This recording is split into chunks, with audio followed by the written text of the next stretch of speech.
Salam hörmətli izləyicilər, bugün mən sizinlə bal tortu hazırlayacağım. Nəzərinizə çatdırım ki, hazırlayacağım xəmiri istəsəniz fırında, istəsəniz tavada hazırlaya bilərsiniz. Olduqca rahat reseptdir, buxar vannasından istifadə etməyəcəyim. Hadi qazın üzərində hazırlayacağım. Öncəliklə qazı çox minimal xodda açırıq. Daha sonra təmiz bir ədəd dərin və iri qazan götürürük. Dərin qazanın içinə qazın üzərinə qoyuruq. İçinə 250 qram yağ əlavə edirik. Bir dolu, bir də başından təxminən 2 barmaq əksik şəkər tozu əlavə edirik. Vilka vasitəsilə yağı qazanın içində hərəkət etdirməklə yağın əriyib şəkər tozuyla tamamən qarışmasını təmin edirik. Gördüyünüz kimi hərəkət etdirdikcə yağ əriyir və şəkər tozu bu şəkildə yağ ilə ıslanır. Artıq gördüyünüz kimi yağ əriməyə başlayır. Şəkər tozu yağ ilə bərabər əriməyə davam edir.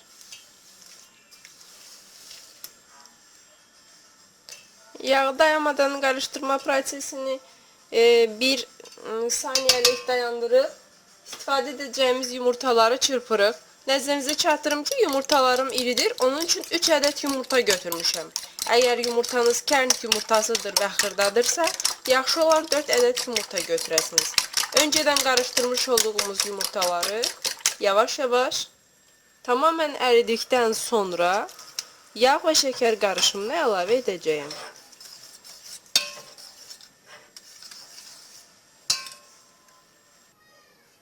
Gördüyünüz kimi artıq yağ tamamən əriyib, şəkər tozu yağda həll olub. İndi mən qarışdırma prosesini dayandırmadan bir kənardan həzin-həzir öncədən çalmış olduğum yumurtanı əlavə edirəm. Əgər qarışdırma prosesini dayandırsanız yumurta pişəcək.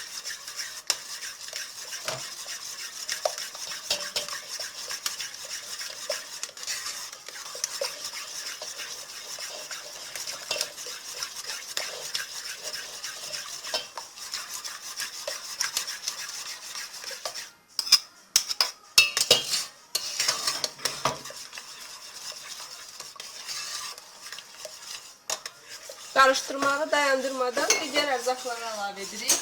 Təbii ki, adından bal tortu deyiriksə, demək ki, içinə bal əlavə edəcəyik. İndi biz tortumuzun xəmirinin içinə 2 dolu çay qaşığı bal əlavə edirik.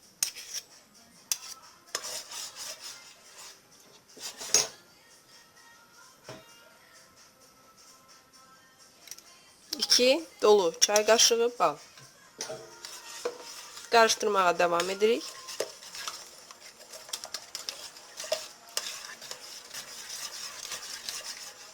Ardından 2 paket qabartma tozu gəlir. Əgər istəsəniz içinə vanil də əlavə edə bilərsiniz. Ancaq mənim istifadə etdiyim bal xalis bal olduğu və gözəl ətri olduğu üçün tərkibin içinə hazırda mən vanil istifadə etməyəcəyim. Ancaq təbii ki, qabartma tozu gəlir. İstəsəniz bir ədəd qabartma tozu və 4-də 5 çay qaşığı soda da istifadə edə bilərsiniz.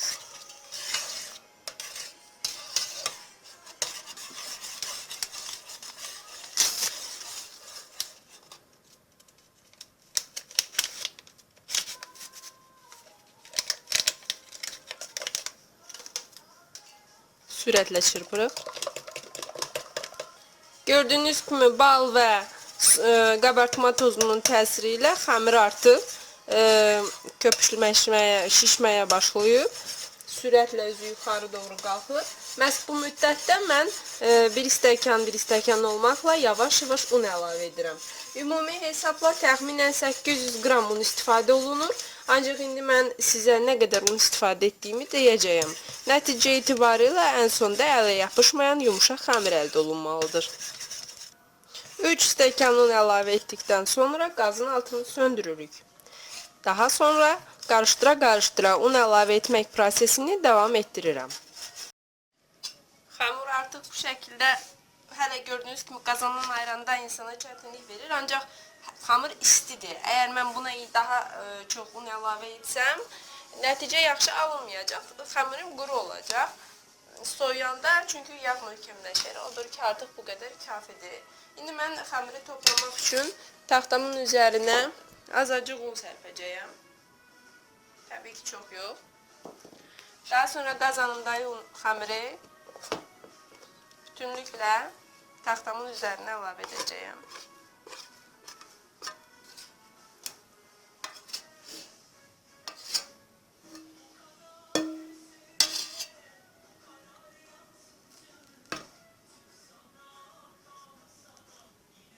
Bu şəkildə qaşıqda yardım hissini bildirmək. Gördüyünüz kimi artıq unla toplayanda qətiyyən ələ yapışmır. Tam olaraq 7 stəkan yarım un istifadə etmişəm. Ancaq ola bilər ki, sizin ununuzun tərkibi ilə əlaqədar dəyişiklik olsun. Odur ki, yaxşı olar ki, xəmiri əlinizlə hiss edəsiniz. Baxın, bu şəkildə rahatlıqla həll olan. Hazırda xəmir istidir hələ də. Baxın, əllərim qıpqırmızı olur. Ancaq bundan artıq soyutmağında mənası yoxdur. Xəmirdə isti-isti işləmək lazımdır. Bəli, xəmiri topladıq. Gördüyünüz kimi. Mən xəmirumdan orta ölçülü tort hazırlayacağım üçün tam 8 ədəd kündə ayıracağam.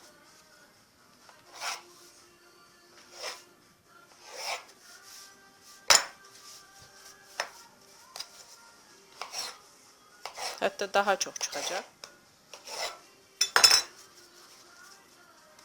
İri qabda eləsəniz, rahat 8 dənə çıxır. Mənim qabım biraz balaca istədiyim üçün tortu, diametrini balaca istədiyim üçün kündələrimi çox da iri götürmürəm.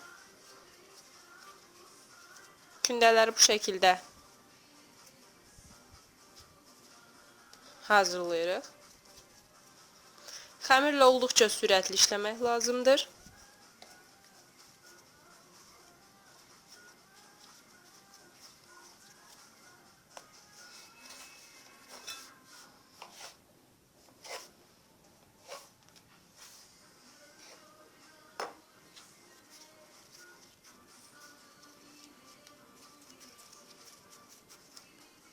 Bəli, 9 ədəd kündəmiz çıxdı. Vallahi əlim tamam yandı. Ancaq inanın kameri biraz ləngitsəz nəticə yaxşı alınmayacaq. Odur ki, bir balaca əlinizi yanmağına göz yummağınız məsləhətdir. Belə, kündələrim hazırdır. İndi kündələri qorumaq məqsədi ilə mən istifadə etmiş olduğum qazanın içine isti su alacağım, qaynar su. İçine qaynar su almış olduğum qazanı kənarda ağzına bu şəkildə qapağı da yerləşdirirəm. Baxın, beləcə tərs yerləşdirirəm qapağını. Qoyuram kənara. Qapağın üzərinə azacıq un sərpirəm və kündələri qapağımın üzərinə yerləşdirirəm.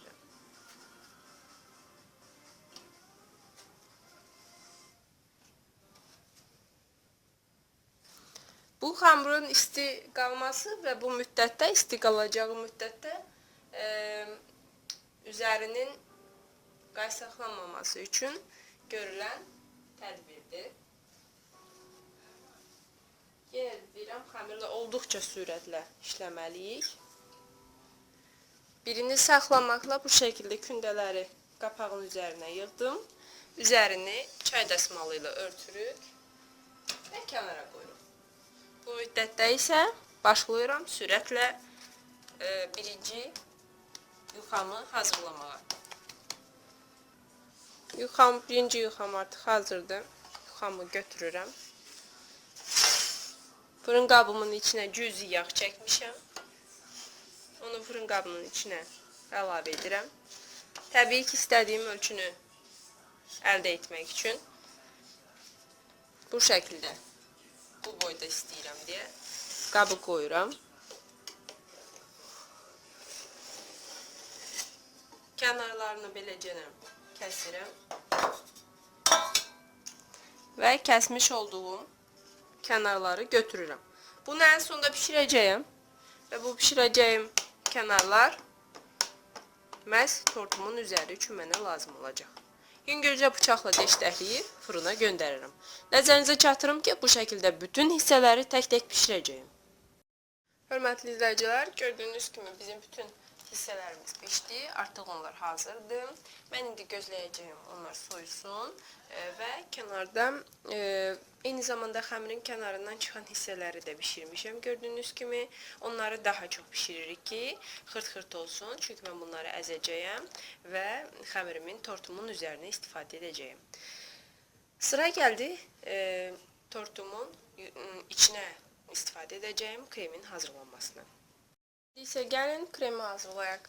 Kremi hazırlamaq üçün öncəliklə dərin bir qazana yarım litr süd əlavə edirəm.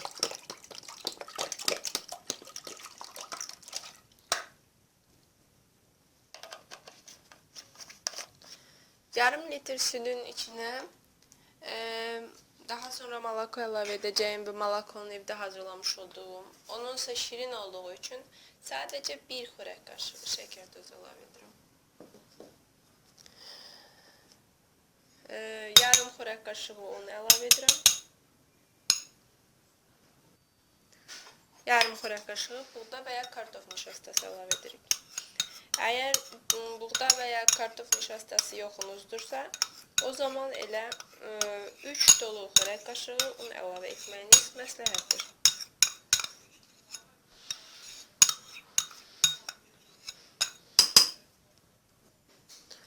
Yaxşıca qarışdırıb, daha sonra qazın üzərində va modda qatlaşıncaya qədər bişiririk.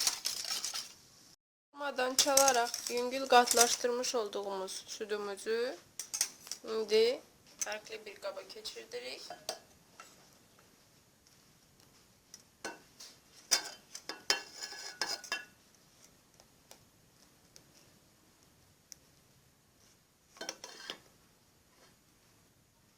İçinə təxminən 30-40 qram bir xörək qaşığı qədər yağ əlavə edirik. Yağı qarışdırırıq, əriyir. Soyması üçün üzərinə yüngülcə streç tutuzdurup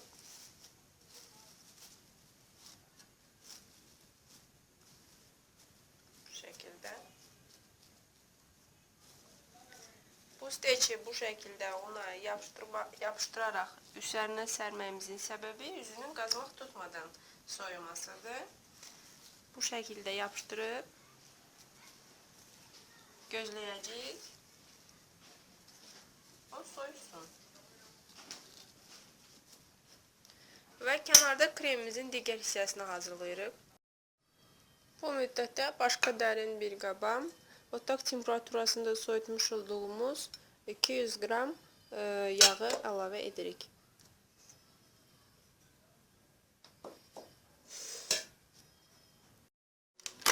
Yağı önce otaq temperaturasına saldık. Otaq temperaturasına düşmüş yağı ağarana qədər çaldıq. Nəzərinizə çatdırım ki, bəzən xanımlarımız, hətta əvvəl mən özüm də belə edirdim, malako ilə, yəni qatlaşdırılmış süd ilə yağı eyni vaxtda töküb çalmağa çalışırdı və çox vaxtda yağda çürümə gedirdi. Və yaxud yağı soyuducudan çıxarıb direkt çalmağa çalışırdı, o zaman çürümə gedirdi. Təbii ki, bunun qarşısını almağın ən əxsus yolu budur. Öncəliklə yağı otaq temperaturuna gətiririk və daha sonra yağı ağarıncaya qədər çalıb, ən sonda qatlaşdırılmış südü əlavə edirik. Nəzərinizə çatdırım ki, hazırda əlavə etmiş olduğum qatlaşdırılmış süd 400 mg qatlaşdırılmış süddür. Yəni malako dediyimiz marketlərdə satılan, mənim isə evdə hazırlamış olduğum. Məhz bunun hazırlanmasını Azərbaycan Mətbəxi Ləzzət Sirləri kanalımızda qatlaşdırılmış südün hazırlanması rolikində video çarxında izləyə bilərsiniz. Nəzərinizə çatdırım ki, 1 litr su və 1 litr süd və 1 stəkan şəkər tozundan hazırlanmış olan bu malakonun, qatlaşdırılmış südün tərkibində heç bir konservant yoxdur. O ev şəraitində hazırlanır və olduqca ləzzətli nəticə alınır. İndi isə yağla həm qatlaşdırılmış südümüzü yenidən mikser vasitəsilə çalaq.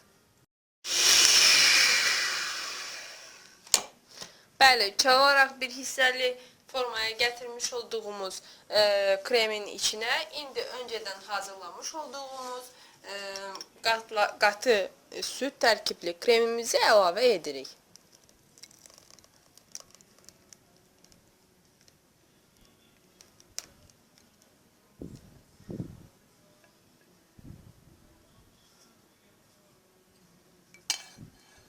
Yenidən çalırıq.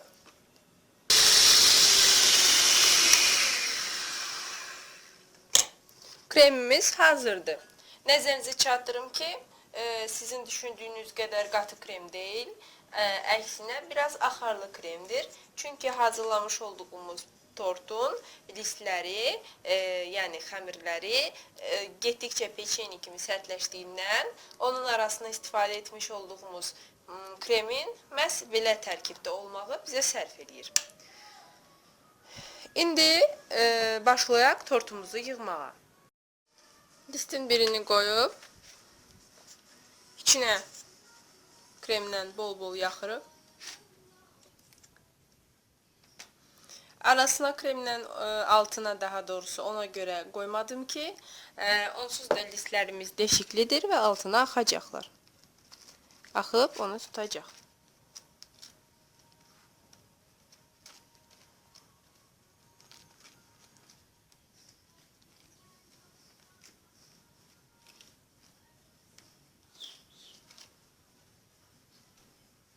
Birinci listi kremlədim. Nəzərinizə çatdırım ki, ikinci dəfəm listi qoyduğum zaman alt üstünü kremləyib, daha sonra otuzdururam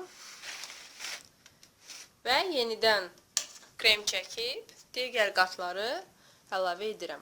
Nəzərinizə çatdırım ki, bütünlüklə tortu bu şəkildə kremləyəcəyim. Bəli, hörmətli izləyicilər, görmüş olduğunuz kimi mən bal tortumuzu hazırladım. Arasına krem yaxdıktan sonra bir ədəd listin və eyni zamanda kənarlarından çıxan hissələrin, artıq hissələrin peşdə pişirilmiş formasını tyorkadan və yaxud blenderdən keçirmək şərti ilə xırdalayıb tortun üzərinə ələyə bilərsiniz. Və yaxud da sadəcə tortun kənarlarına ələnmiş listdən istifadə edib üzərinə şokolad tökə bilərsiniz. Ümid edirəm ki, siz də resepti bəyənər, haqqımızda yaxınlarınızla bölüşər, like edər, komment yazarsınız. Nəzərinizə çatdırım ki, hazırlamış olduğumuz bal tortu 36 diametrlik tavada çox rahatlıqla, tifal tavada da çox rahatlıqla hazırlanan tortdur. Belə, sizinlə daha fərqli, daha maraqlı reseptlərlə tezliklə birlikdə olmaq ümidi ilə dəyərli zamanınızı ayırıb bizi izlədiyiniz üçün minnətdarıq.